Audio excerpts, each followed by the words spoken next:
Kentucky, northeastern Marion County in central Kentucky, southern Mercer County in central Kentucky, southern Washington County in central Kentucky, until 4 p.m. Eastern Here we Daylight go. This Time. guy went off.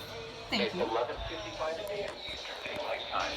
Doppler radar indicated thunderstorms Log on to producing the heavy Memorial rain website. across the warned area.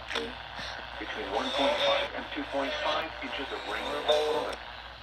Additional rainfall amounts of 1 to 3 inches are possible in the warned area. Minutes a day. Flash flooding is ongoing or expected to begin shortly.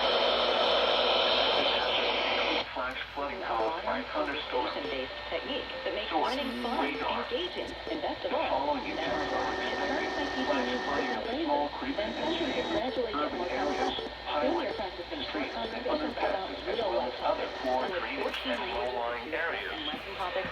Some locations that will experience flooding include for the following counties: Loretto, Hicksville, Parkville, Jacksonville, Texas, and Brownfield.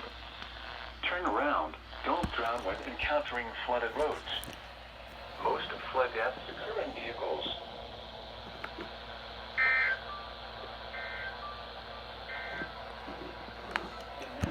Okay, one of my friends is calling me. God dang it.